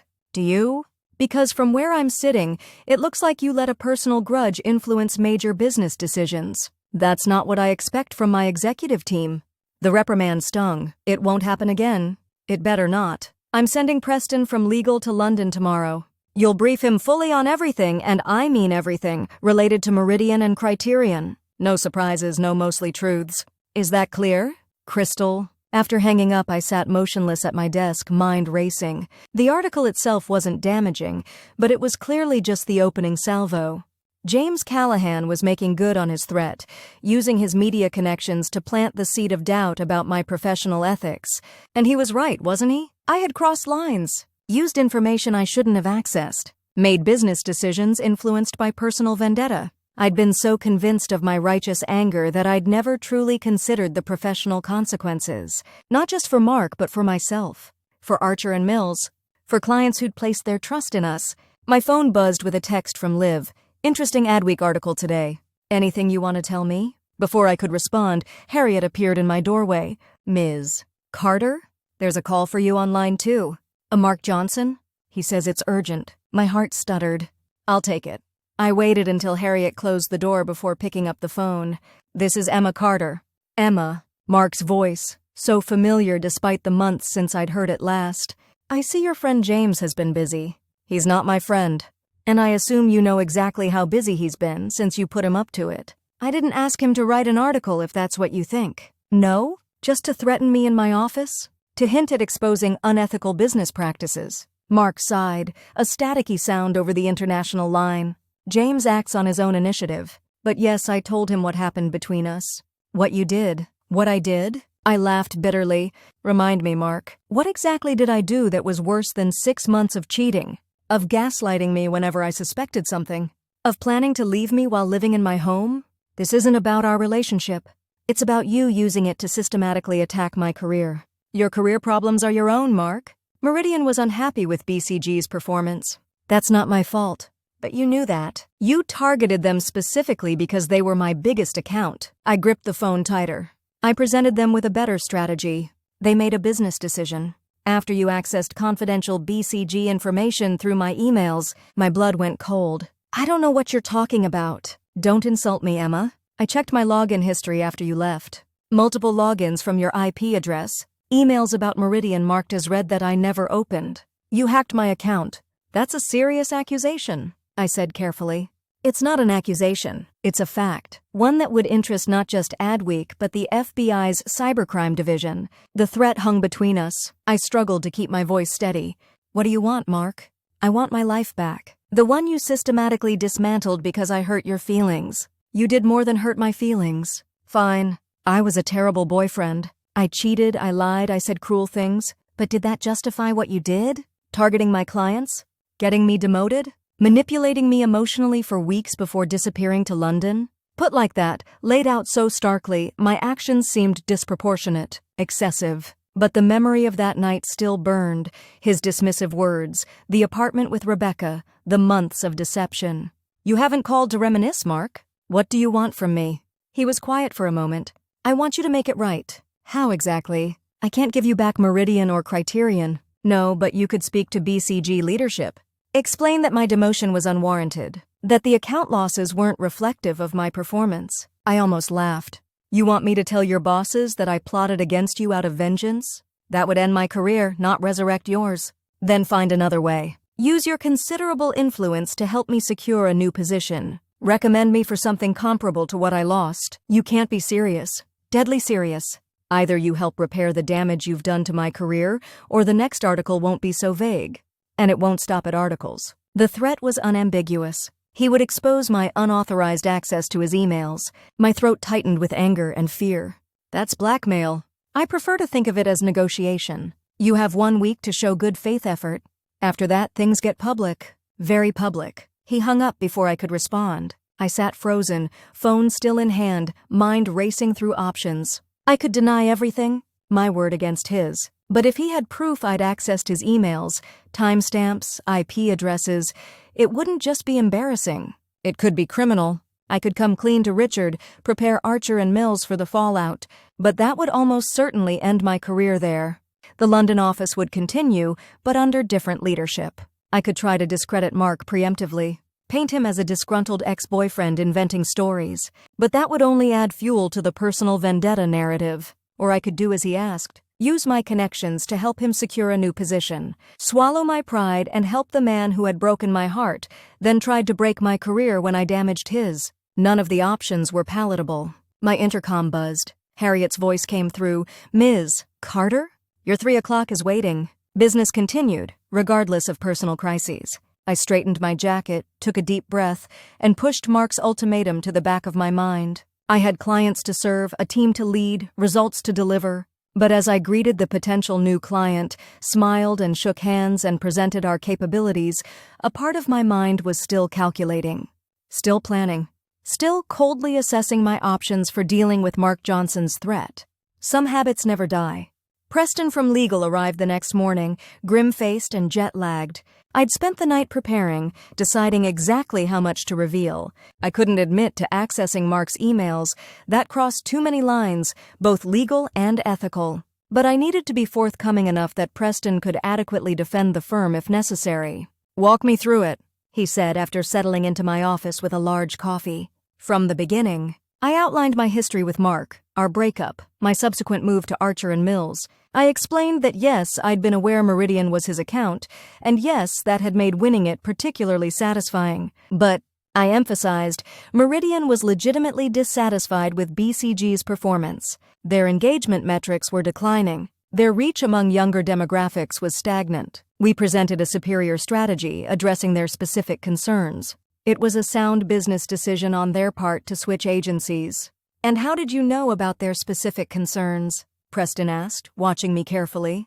"Industry analysis, market research, conversations with contacts in adjacent fields. I've been in this business a long time, Preston. You develop a sense for where the pain points are." It wasn't entirely a lie. I had done the research. I did have the contacts. The emails had merely confirmed what I already suspected. Preston made notes, his expression unreadable. "And Criterion? A legitimate acquisition target. Their creative capabilities complemented our strategic services. Their client portfolio had minimal overlap with ours. Their market position made them affordable but valuable. The fact that they worked closely with BCG, including on Meridian projects, that didn't factor into your recommendation?" I hesitated. "It was a consideration." I acknowledged as much to Richard. But it was one factor among many, not the determining one. Preston nodded, continuing to make notes. "And now Mark Johnson is claiming you accessed confidential BCG information through his email account?" My heart raced. "That's what he's threatening, yes." "Did you?" The direct question hung between us. I met Preston's eyes steadily. "No." The lie came easier than expected. "Self-preservation is a powerful instinct. He seems convinced you did." I shrugged. "Mark is looking for someone to blame for his professional failings. It's easier to accuse me of corporate espionage than to admit he lost Meridian because his strategy was outdated." Preston studied me for a long moment. "If there's anything you're not telling me, now is the time." "I can't defend against what I don't know. I've told you everything relevant," I said, holding his gaze. He nodded slowly. "Then here's where we stand. The Adweek article makes no specific accusations and names no names. It's industry gossip at this point. If Johnson escalates with specific allegations about email hacking, we deny categorically. Without concrete evidence, it's his word against yours." "And if he has evidence?" Preston's eyes narrowed slightly. "You just told me you didn't access his emails." "I didn't. But hypothetically, if he's fabricated evidence, that would be more serious. We'd need to examine the alleged evidence, consider legal countermeasures." He set down his pen. "But let's not get ahead of ourselves. For now, we monitor the situation. We prepare statements denying any unethical behavior. We emphasize that both Meridian and Criterion made decisions based on business factors, not personal ones." After Preston left, I canceled my remaining meetings and sat alone in my office, watching London's early winter darkness settle over the city. I had just lied to our head of legal, committed fully to a deception that could, if exposed, end my career and possibly lead to criminal charges, all because I couldn't let go of my anger at Mark Johnson. The realization hit me with unexpected force. I'd come to London to start fresh, to focus on my career rather than revenge. I'd even congratulated myself on taking the high road by calling Mark from the airport instead of disappearing. But here I was, still entangled in the web of lies and manipulation I'd woven. My phone buzzed with a text from an unknown number, 5 days remaining. Waiting for your proposal. Mark, reminding me of his ultimatum. Help him restore his career or face exposure? I stared at the message, emotions warring inside me. Anger at his audacity, fear of the consequences if he followed through. And beneath it all, a deep, exhausting fatigue. How long would this game continue? How many more moves and counter-moves before one of us finally ended it? I texted back, working on it. Need more time. His response came quickly, 5 days. No extensions. I set the phone down and turned to my computer. If I was going to help Mark, and it seemed I had no choice, I needed to be strategic. Finding him a position comparable to what he'd lost wouldn't be easy. His reputation had suffered. His recent performance metrics were poor. He was damaged goods in an industry that prized success above all. But I had connections, respect, influence. If anyone could rehabilitate Mark Johnson's career, it was the woman who had helped dismantle it. The irony wasn't lost on me. I spent the evening researching firms that might be suitable. Not direct competitors to Archer & Mills, that would create too many conflicts. Not top-tier agencies where his diminished reputation would precede him. Something mid-sized, solid, with growth potential. A place where he could rebuild. By midnight, I had a short list. 3 firms with appropriate openings. One in particular, Waverly Strategic Communications, seemed promising. They were expanding their consumer brands division, an area where Mark had experience. Their culture was traditional but not stagnant. Most importantly, their CEO, Patricia Waverly, was someone I knew personally. We'd served on an industry panel together last year, kept in touch sporadically since. I drafted an email to Patricia, carefully worded. I mentioned I knew someone who might be perfect for their Director of Consumer Strategies role. Experienced, creative, with particular insight into the hospitality sector. I didn't name Mark directly. That would come later, after gauging her interest. I hesitated before sending it. This felt wrong on multiple levels. I was recommending someone I knew to be mediocre at best, whose recent performance had been abysmal. I was potentially damaging my own professional relationship with Patricia. I was perpetuating a cycle of dishonesty that had already gone too far. But the alternative was worse. Mark exposing my unauthorized access to his emails would end my career at Archer & Mills, possibly my career in advertising altogether. It might even lead to legal consequences. I sent the email. The next morning, Patricia had already responded, "Always value your recommendations. Send their details and I'll fast-track for interview." I stared at her response, feeling oddly hollow. This was actually going to work. I was going to help Mark Johnson, the man who had betrayed me, belittled me, and was now blackmailing me, secure a new position, help him rebuild the career I had helped dismantle. I texted Mark, "Potential opportunity identified. Director level at respectable firm. Need your updated CV?" His response was immediate, "Send details. We'll prepare materials. No thanks." No acknowledgement of what this was costing me professionally and personally, just entitlement and expectation. I forwarded Patricia's email and the job description, adding, "Interest from their CEO. Be prepared to interview within week." Then I turned to my actual work. The work I was good at. The work that had earned me this office, this title, this view of London's skyline. I had clients depending on me, a team looking to me for leadership. I couldn't let this Mark situation consume me again. But throughout the day, as I led meetings and reviewed campaigns and made strategic decisions, part of my mind remained fixed on the problem. Not just on helping Mark secure this position, though that was pressing enough given his 5-day ultimatum, but on the larger situation, the mess I'd created through my revenge, the consequences still unfolding. That evening, as I was preparing to leave, Harriet appeared in my doorway. "Ms. Carter? There's someone here to see you. She doesn't have an appointment, but she's quite insistent." I frowned. "Who is it?" "A Rebecca Matthews. Says she's come from New York specifically to see you." Rebecca, Mark's girlfriend, the woman he'd left me for, the one who'd subsequently left him when his career faltered. My stomach tightened. "Send her in." Rebecca Matthews entered my office with the confident stride of someone accustomed to professional settings, though there was tension in her shoulders, tightness around her eyes. She was much as I remembered from the few times we'd met during my relationship with Mark.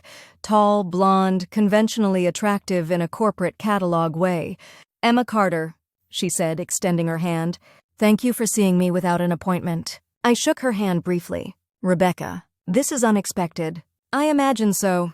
She settled into the chair across from my desk without being invited. "I won't waste your time. I'm here about Mark." "I gathered that. Though I'm curious why you'd fly across an ocean to discuss a man who, last I heard, was no longer in your life." Her jaw tightened slightly. "Our personal relationship ended, yes. But we remain colleagues. And what you've done affects not just Mark, but everyone at BCG." "What I've done?" I kept my voice neutral. "Be more specific. Your vendetta against Mark, using your position at Archer & Mills to systematically target his accounts. It's affected the entire New York office. People are losing jobs, Emma. Not just Mark. Junior staff who had nothing to do with your relationship drama. The accusation stung more than I expected. I hadn't considered the broader impact of my actions, the innocent bystanders caught in the crossfire between Mark and me. "Business is competitive," I said, echoing what I'd told Mark. "Accounts change hands. That's not my responsibility." "Except this wasn't just business, was it?" Rebecca leaned forward. "Mark told me everything. How you accessed his emails after your breakup. How you used confidential information to specifically target Meridian and influence the Criterion acquisition. Mark's making accusations he can't substantiate." "Really?" "Because I work in analytics, Emma. I know exactly what data was in those emails. And I've compared it to the pitch Archer & Mills made to Meridian. The overlap is striking." My heart raced, but I kept my expression neutral. Correlation isn't causation. We developed our strategy through legitimate market research. "Save it." Rebecca's voice was cold. "I'm not here for denials. I'm here to tell you that this needs to stop. Now, there's nothing to stop.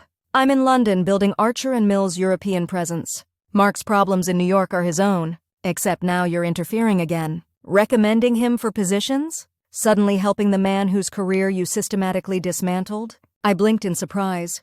"How do you know about that?" "Because Mark told me. We may not be together anymore, but we're still friends. He called me after your text, wondering if it was another trap." "It's not a trap. It's—" I hesitated, unsure how to explain my actions without revealing Mark's blackmail. "It's damage control." Rebecca finished for me. "Because the Adweek article was just the beginning, wasn't it?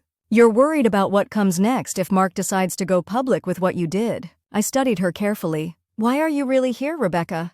"Not for BCG's junior staff. Not even for Mark, since you left him when his career took a downturn." A flash of something, guilt, anger, crossed her face. "I left him because our relationship wasn't working. The timing with his career issues was unfortunate but coincidental." "How convenient. You get all the benefits of his success, none of the challenges of his failure. That's rich coming from you." She shot back. The woman who couldn't handle a breakup without turning it into a scorched earth revenge campaign. We stared at each other, mutual dislike palpable in the air between us. "What do you want, Rebecca?" I finally asked. "You didn't fly to London just to criticize my business practices." She took a deep breath, visibly composing herself. "I want you to stop. All of it. Stop interfering in Mark's career, negatively or positively. Stop this cycle of revenge and manipulation. It's not just affecting Mark or you. It's rippling through the industry, damaging multiple firms, impacting innocent people's livelihoods. I'm trying to help him now," I pointed out, "because he's forcing you to. Because you're afraid of exposure." She leaned forward. "That's not helping, Emma. That's self-preservation." The accuracy of her assessment was infuriating. "So what's your proposal? I ignore Mark's blackmail attempt? Let him expose my alleged ethical breaches? Lose my position here? My proposal is that you both stop acting like children and find a resolution that doesn't involve more professional sabotage." Rebecca stood, smoothing her skirt. "Talk to him. Directly. No more proxies, no more manipulations. Find a way to end this that doesn't destroy more careers, including your own." She placed a business card on my desk. "My flight leaves tomorrow evening. I'm staying at the Savoy. Meet me for lunch at 1 p.m. if you're interested in finding a real solution." After she left, I sat motionless, her words echoing in my mind. Was she right? Had my fixation on revenge against Mark spiraled into something that was now harming innocent bystanders? Had I become so focused on making him pay that I'd lost sight of the collateral damage? And more troubling still, had I become exactly what Mark accused me of being that night in my kitchen? Too ambitious, too ruthless, too calculating? The question haunted me as I left the office and made my way through London's crowded streets to my apartment. It followed me through a sleepless night, through a morning of mechanical work tasks, through a decision to text Rebecca. I'll be there at 1. The Savoy's restaurant was elegant without being stuffy, the kind of place where business lunches stretched into afternoon strategy sessions over expensive wine. Rebecca was already seated when I arrived, dressed impeccably in a tailored navy suit that probably cost more than my monthly rent. Emma. She greeted me with a professional nod. Thank you for coming. I settled across from her, ordering sparkling water when the waiter appeared. Let's not pretend this is a friendly lunch. What's your actual proposal? Rebecca's lips curved in what might have been respect. Direct. Fine. Here it is. Mark agrees not to go public with his accusations about your email access. You agree to stop interfering in his career, negatively or positively. Clean break? Both of you move on. That's it? We pretend none of this happened? Not pretend. Acknowledge it happened, accept the current reality, and stop making it worse. She sipped her water. You've won, Emma. Mark's career at BCG is effectively over. He'll likely be let go in the next round of cuts. Isn't that enough? The blunt assessment should have brought satisfaction. Instead, it left me feeling oddly empty. And I'm supposed to trust that if I stop helping him find a new position, he won't follow through on his threat to expose me? You have my word. I'll make sure he understands this is the best outcome for everyone. I raised an eyebrow. Your word? You left him when his career tanked. Why would he listen to you now? A flash of genuine emotion crossed Rebecca's face. I left him because I realized our relationship was built on mutual ambition rather than genuine connection. I care about Mark as a person, not as a career stepping stone.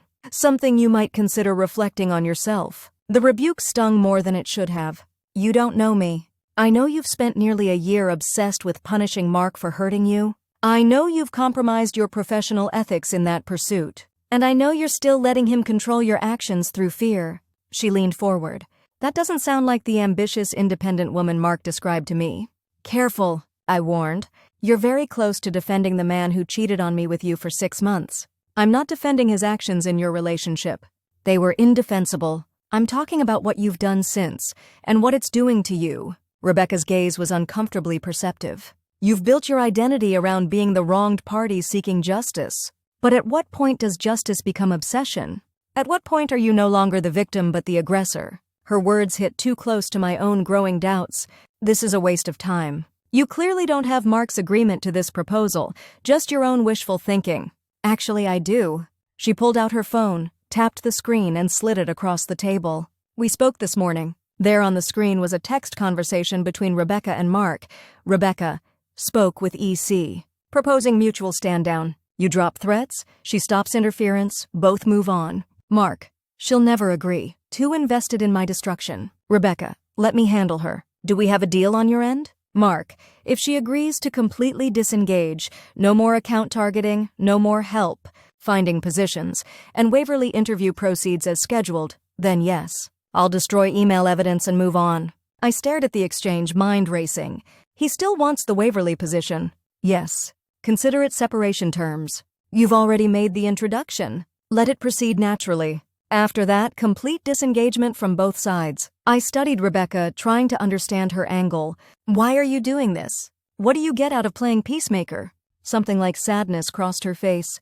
Contrary to what you believe, I'm not a heartless manipulator. I care about Mark. I care about my colleagues at BCG who are suffering collateral damage from your feud. And professionally, I care about an industry that's being damaged by personal vendettas disguised as business decisions. Very noble, I said, not entirely convincingly. It's practical. This situation has spiraled beyond both of you. It needs to end before more careers, including yours, are destroyed. I considered her words, weighing options. The Waverly position was already in motion. Patricia had responded positively to Mark's CV, scheduled a preliminary interview for next week. If I allowed that to proceed, then stepped back completely. Could this nightmare finally end? If I agree, I said slowly, I need assurances. Mark destroys any evidence he claims to have about email access. He makes no further accusations publicly or privately. Complete silence on our history, professionally and personally. Agreed. And you? I continued. Ensure he complies. If he violates these terms, I'll hold you equally responsible. Rebecca didn't flinch. Understood. We ordered lunch, discussing details as we ate. By the time coffee arrived, we had an agreement structured like the business deal it effectively was. I would allow the Waverly interview process to continue without interference. After that, regardless of outcome, I would cease all actions related to Mark's career. In exchange, Mark would destroy all evidence related to my alleged email access and make no further public or private accusations.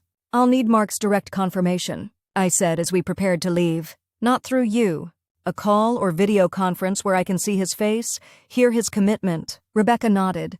I'll arrange it for this evening. Is 8 p.m. acceptable? Fine. As we stood to leave, Rebecca hesitated. May I offer one piece of personal advice? From someone who has no stake in your future beyond this agreement? I raised an eyebrow. You can offer, let this go. Not just the actions, the emotional investment. The mental real estate you're allocating to Mark Johnson and what he did to you. It's not serving you. It's consuming you. She met my eyes directly. You're too talented, too capable for that. Don't let his worst moment define your ongoing choices. The words echoed what Liv had told me months ago. What a part of me had been trying to tell myself since arriving in London. Goodbye, Rebecca, I said, neither accepting nor rejecting her advice. I spent the afternoon in a strange state of suspended emotion. If this agreement held, the Mark Johnson chapter of my life might finally close. No more checking his LinkedIn profile. No more Google alerts for his name. No more calculations about how my business decisions might affect his career. Freedom of a sort, but also a void. What would fill the space his betrayal and my revenge had occupied for nearly a year? At 8 p.m. precisely, my phone rang with a video call. Mark's face appeared on the screen, looking more haggard than when I'd last seen him. The confident, slightly arrogant man I'd fallen in love with had been replaced by someone more subdued, more cautious. Emma, he greeted me, his voice formal. Mark, Rebecca says you've agreed to terms. He nodded. Mutual disengagement. The Waverly interview proceeds without interference. After that, regardless of outcome, you cease all actions related to my career. I destroy any evidence related to the email access and make no further accusations. And we both move on, I added. Completely. No contact, no proxy messages, no industry gossip. This ends. Permanently. Agreed. His expression was unreadable. For what it's worth, I'm sorry it came to this. Are you sorry for what you did, or sorry you got caught and suffered consequences? He sighed. Both, I suppose. I was wrong to cheat on you with Rebecca. Wrong to dismiss your ambitions that night. And wrong to plan an exit while living in your home. I can acknowledge that without excusing what you did in response. It was more admission of fault than I'd expected. And I was wrong to access your emails. Wrong to specifically target Meridian knowing it was your biggest account. Wrong to encourage the Criterion acquisition partly to hurt BCG's relationship with them. And wrong to manipulate your emotions when I returned briefly before leaving for London. The confessions hung between us, across an ocean and a year of mutual destruction. So we're even, he said finally. Were we? He'd broken my heart, destroyed my trust, dismissed my ambitions. I'd damaged his career, his financial stability, his professional reputation. The scales didn't seem balanced. But perhaps that wasn't the point. We're done, I corrected. Even implies a just resolution. There's nothing just about any of this. We've both behaved badly. Now we stop. He nodded slowly. I'll honor the agreement. The evidence will be destroyed. The accusations stop. After the Waverly process concludes, we're finished. Good. An awkward pause followed. What more was there to say after a year of targeted professional warfare? Good luck in London, he offered finally. I mean that. Good luck with Waverly, I replied. They're a solid firm. Don't waste the opportunity. The call ended. I set down my phone and walked to my apartment window, gazing out at London's glittering nightscape. Was it really over? Could something that had consumed so much of my emotional and mental energy for nearly a year just end with a negotiated agreement? It seemed too simple, too clean. This man had betrayed me, belittled me, planned to discard me. I had retaliated by systematically dismantling his career, manipulating his emotions, and ultimately forcing him to rebuild from scratch. And now we were just moving on? I picked up my phone again, opened the folder where I still kept surveillance on Mark's activities. His LinkedIn profile, the Google alerts, the industry gossip I'd collected. My finger hovered over the delete button. Was I ready to let go? Not just of the actions, but of the driving emotion behind them? The righteous anger that had fueled me for so long? Before I could decide, my phone rang again. Liv, Please tell me you didn't have lunch with Rebecca Matthews today, she said without preamble. I sighed. Hello to you too, Liv. Because that would be insane. Having lunch with the woman your ex cheated with, who then dumped him when his career tanked because of your revenge plot. It was a negotiation, not a social call. A negotiation? What could you possibly need to negotiate with her? I hesitated, then told her everything. The email access, James Callahan's threat, the Adweek article, Mark's blackmail attempt, the agreement Rebecca had brokered. Liv was silent for so long I thought the call had dropped. Finally, she spoke. Emma, honey, this has gone way too far. On both sides. You need to end it. That's what this agreement does. No, the agreement is just another move in the game. Another manipulation. Another way for both of you to maintain some control. Her voice softened. You need to actually let this go. Delete the surveillance. Stop checking his LinkedIn. Stop caring about his career, whether to hurt it or help it. I know, I admitted. That's what I was considering when you called. Don't consider it. Do it. Right now, while I'm on the phone, delete it all. I looked down at my phone, at the folder labeled MJ Surveillance, at the countless hours I'd spent monitoring a man who no longer deserved space in my life, either as a lover or an enemy. You're right, I said and pressed delete. The confirmation appeared. Are you sure you want to permanently delete this folder? I pressed yes. Done. I told Liv, feeling strangely lighter. Good. Now repeat after me. Mark Johnson is irrelevant to my life. I smiled despite myself. Mark Johnson is irrelevant to my life. Mark Johnson's career success or failure has nothing to do with my happiness. Mark Johnson's career success or failure has nothing to do with my happiness, I repeated. My ambition is for me, not against anyone else. My ambition is for me, not against anyone else. And I, Emma Carter, am too damn busy being amazing in London to waste another second thinking about that mediocre man. I laughed, a genuine sound I hadn't heard from myself in too long. And I, Emma Carter, am too damn busy being amazing in London to waste another second thinking about that mediocre man.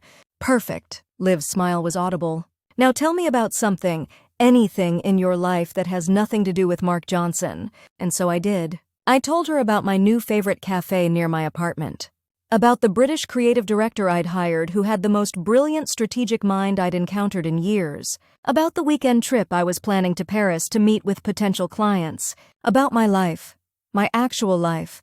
Not the revenge plot that had consumed it for so long. By the time we hung up, something had shifted. The weight I'd been carrying, the anger, the vindictiveness, the constant calculation, had begun to lighten. Not completely gone, but diminished. Manageable. That night, I slept better than I had in months.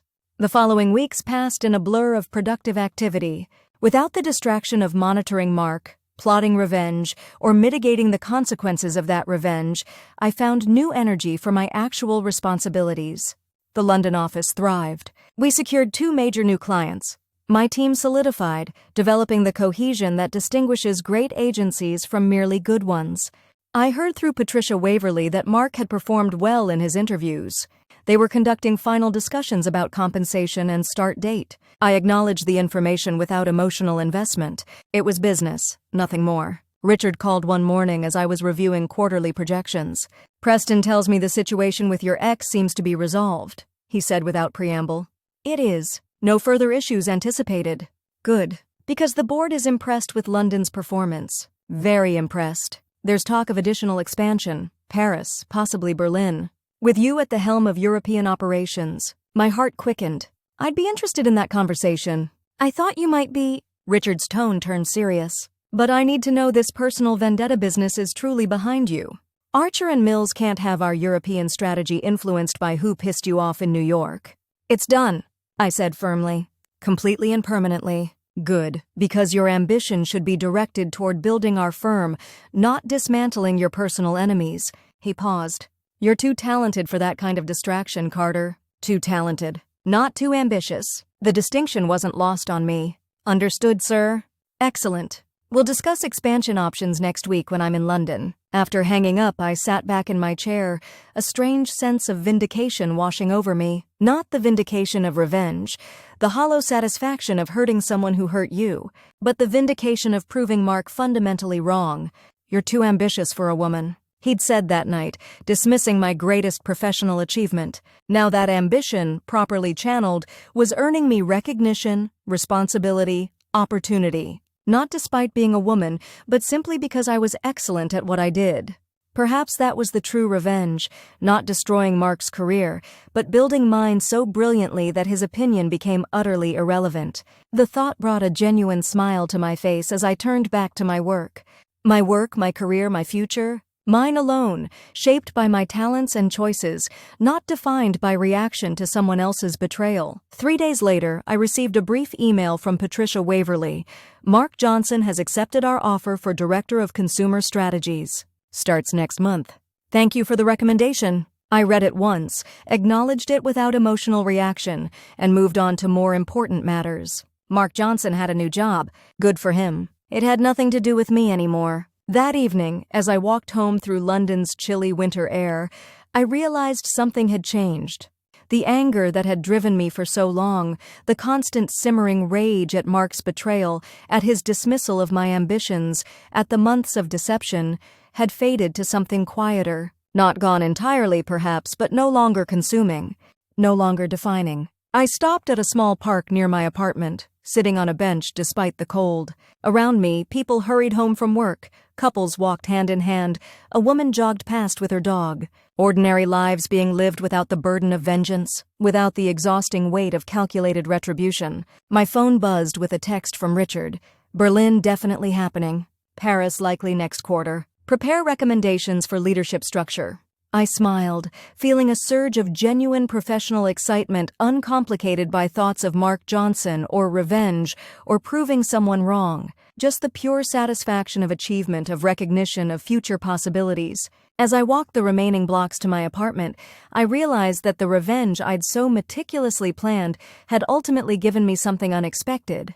Freedom. Not through its execution, but through its abandonment. By letting go of the need to make Mark suffer, I'd released myself from the prison of that night in my kitchen, when his cruel words and betrayal had shattered my world. "You're too ambitious for a woman," he'd said. Perhaps I am ambitious, brilliantly, unapologetically ambitious. And that ambition has built something far more satisfying than revenge could ever be, a life defined by my own success rather than someone else's failure. The London sky had darkened to deep indigo as I reached my building. Tomorrow would bring new challenges, new decisions, new opportunities, and for the first time in nearly a year, I would face them with my full focus, my complete energy, my undivided ambition. Mark Johnson was finally, truly irrelevant, and I was free.